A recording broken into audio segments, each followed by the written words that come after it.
Hey guys, welcome back to my channel. Today I'm going to be talking about how camp was for a girl with anxiety. This summer I went to Castaway Summer Camp in Detroit Lakes and it was so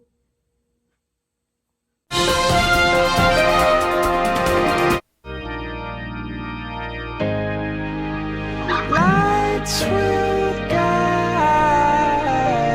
you home. Like, higher paddleboarding. Ignite your bones, and I will try to fix you. Meow.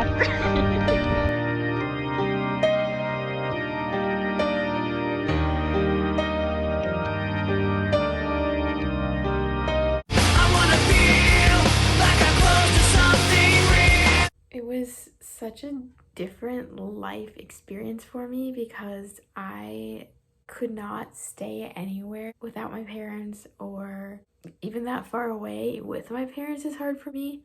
And it was 2.5 hours away, more like 3. It was like a far drive, so it's not just I could easily go home. So it was a big deal for me to go because it took a lot from me to be able to go.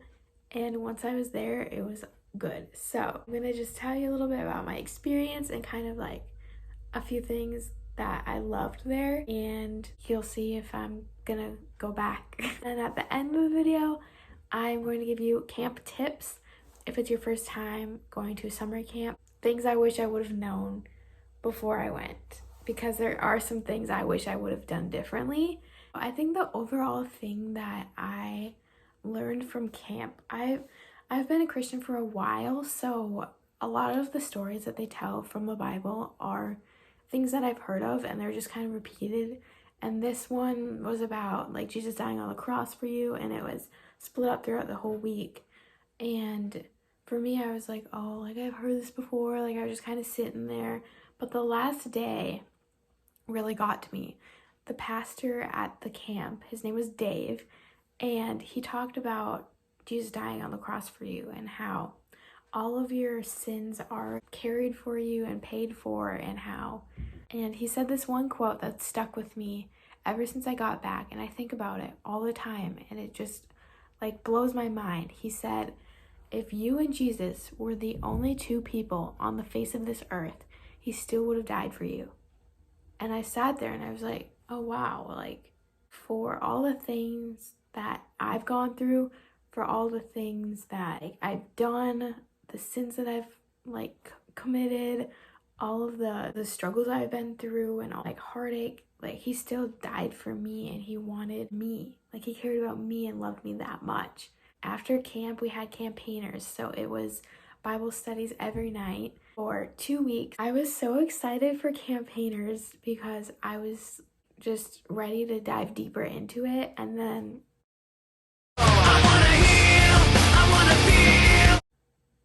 I got COVID. A couple people in our cabin had COVID, and then yeah, I got it. After camp, I was locked in my room for like a week. The second week, I went almost every night. It really helped me a lot, learning more about Jesus and the miracles that he's done, is doing to this day through either him or through other people. We were talking this one time about, I think it was Mary, was like, oh, like Jesus, if you would have been here, you would have been able to save our brother who was dying. And he mourning the death of the brother with them because he was very good friends with him. But he still knew what was going to happen at the end. He still knew that guy was going to live, and he still mourned with them because like he felt for them. We always like to connect like the Bible to real life. That's what Young Life I feel like does, is connects the Bible to real life. And so we were talking about like sad movies and stuff, and I was like, it's like when you are watching a movie that you love and you know the ending, but you still cry at the sad parts. And then I gasped and everyone was like, because it's like Jesus, it's like watching the movie of your life, and he knows those sad parts and he's still like sad with you. Like in the Bible, it says that Jesus can mourn with you. At the beginning of this conversation we had with this Bible study, I was like, I feel like I couldn't do that. Like Jesus is such a big, powerful God, like human being, and how could I make Jesus cry? Like how could I make him feel with me? And I was like, wow, like it is like a movie. My life is like a movie to him. Like he's watching it and seeing how it plays out, and he knows that the outcome of my life is good, but still feels for me in those moments when I have hard times. That's basically what I got out of camp. Yeah, those are the two things that I've got out of camp that I feel like just sharing might be helpful for someone if they're going through something. All right, now I'm going to talk a little bit about my experience with camp. I think we left on a Friday and we came back on Sunday. Yes, no.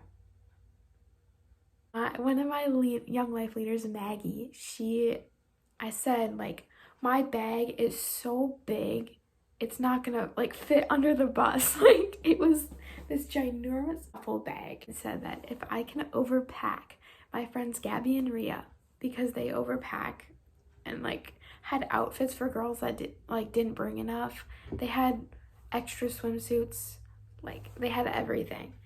And I was like, okay. I just packed normally, guys. I just packed like how I normally would have. I outpacked both of them. We met at Target, and then my leader Maggie was like, oh my gosh, let me go and get you a crown. And I thought she was just joking. But my friend Elsa is like, is that Maggie walking out with a crown? I was like, what? She gives me this sparkly, like, blue gemmed crown. I'll add a picture. She gets this crown for me, and I was like, yeah, I am the packing queen. I feel like that let off some of the worries a little bit. I felt very special, I guess, in that moment. It was like I was cared for, and it was just so fun to wear that around, and people would be like, oh, is it your birthday? I'm like, no, I just overpacked for camp because we stopped at Culver's on the way. Halfway, we stopped at Culver's for lunch, and people were like, oh, is it your birthday? Like, and then we got to camp, and this guy did like an interview with me. Sorry, I thought there was like a big bird or something. Okay. All right, so now I'm gonna give you guys tips on if you go to a summer camp. First one is probably the biggest, is a water bottle. Usually everyone brings a water bottle to camp, but I'm talking about the size of the water bottle. I brought maybe like a little bigger than this one. That water bottle I had to fill up multiple times a day, which is fine, but I wish I would have brought a bigger like jug thing so I didn't have to go and fill it up back and forth all the time. So definitely bring a big water bottle. You will need it. You will want it. The next thing is a lot of extra clothes. When I was packing, I was like packing like the right amount of shirts, like a couple extra just in case if it got dirty. And then I got to my underwear. This is probably so TMI, but I got to my underwear and I just shoving it all in my suitcase. And my mom's like, you're gonna need some extra underwear. I was like, I'm not gonna poop my pants. I don't need extra underwear. And at camp, there was so many activities that we did with water, and my underwear got wet on all of those activities. So there were days where I would change my underwear like 5 times. Like, make sure you bring extra underwear and extra bras and shorts and like extra everything that you need in case if you get wet multiple times a day, because you don't want to put those soggy clothes on again. Another thing is get like a Target bag, or I brought a garbage bag and I put all of my dirty clothes in there, and then I just had the garbage bag in my suitcase when I went home so that my clean clothes were separate from the dirty ones. Make sure you have good sandals. At camp, you're not going to want to walk around in your tennis shoes, because if you're going to like sit in a hammock or go in the lake or be in the sand, you're not going to want tennis shoes in there. So make sure you get sandals. I honestly would recommend Crocs. I didn't bring my Crocs because I honestly forgot that I had them. They were stuck in like the way back of like this closet, but I have blisters still. I'm grossed out by feet, look away, but like I'm gonna show you. And if you like feet, do not sell my feet on the black market. Be fair. Okay, it's kind of hard to see, but right here and here and here. I'm sorry for that. It was so painful when I got back from camp. I could barely walk because the sides of my sandals, I have like fake Birkenstocks. They were like $5 on Amazon, and they were like rubbing on the sides the entire time when I walked. And most of the time I didn't have my shoes on. I just used it when I walked from like the cabin down to the beach, which was a kind of a far walk. But I wish that I would have brought my Crocs so it wasn't rubbing on the side of my foot the whole time. If your camp has a shop, even if you don't know if it has a shop, bring extra money in case you want to get something, and like otherwise you wouldn't have any money and you don't want to like go through the whole thing like, oh, I'll pay you back. Like, so just bring extra money even if it's not on the camp list, because most likely you'll want it. The next thing is to just don't care what other people think of you at camp, because no one cares. Everyone's being themselves.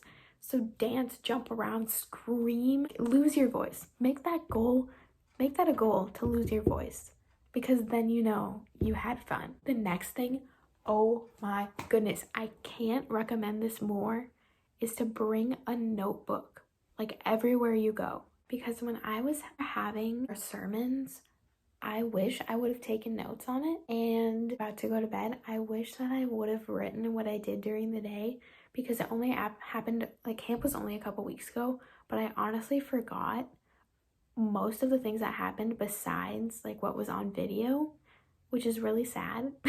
So I wish that I would have written in there. Another thing is to write down the songs that they play at camp and make a camp playlist. They're so fun because it makes you like relive those times, and there's a lot of songs in there that I normally hate, but now I love them because it reminds me of like dancing to it or jumping around or whatever. The last tip that I'm going to give while I eat my cookie that's been waiting here for me is to join a Young Life group before camp. I suggest going to Young Life camp because I think it's so good for like anxiety and stuff. I made these like at 10 o'clock last night. If I hadn't joined a Young Life group, I think camp would have been like not as fun for me, because I would have to build those friendships like during the week and then make them stronger, versus already having those friendships and then making them stronger at camp. I've been in Young Life for a couple years before I went to camp, and I think that helped me a lot. But then at camp, being like with my guy friends, like we're brothers, or like the girlfriends, like we're sisters. Big cookie. Another one. This is also TMI. At camp, both of our cabins were talking, but we can't go poop. I'm too scared to go poop. When I was at camp, I was so worried that I was gonna smell up that bathroom, and it was so awkward. But when we talked about it, we were all fine. But then one of us would go to poop and it was like terrible. This is gross, but Caitlin, if you are watching this, you know what I'm talking about already. Just make a pooping buddy. Go to the bathroom at the same time. Obviously not in the same stall. Then you're not nervous about it. Like you're not like, you know that person's going to, so it makes it like less uncomfortable. Or if you don't want to do that, which like I wouldn't either, well I did, but you know what I mean, is find like other bathrooms around the camp. Like it's more private when you're having your time in there. So yeah, that's we'll leave it at that.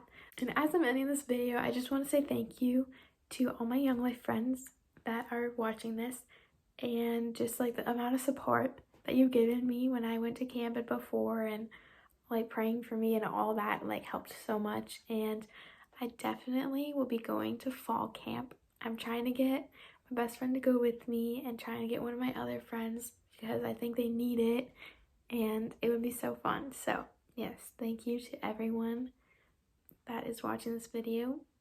Yeah. I don't know how to end this without being like awkward about it.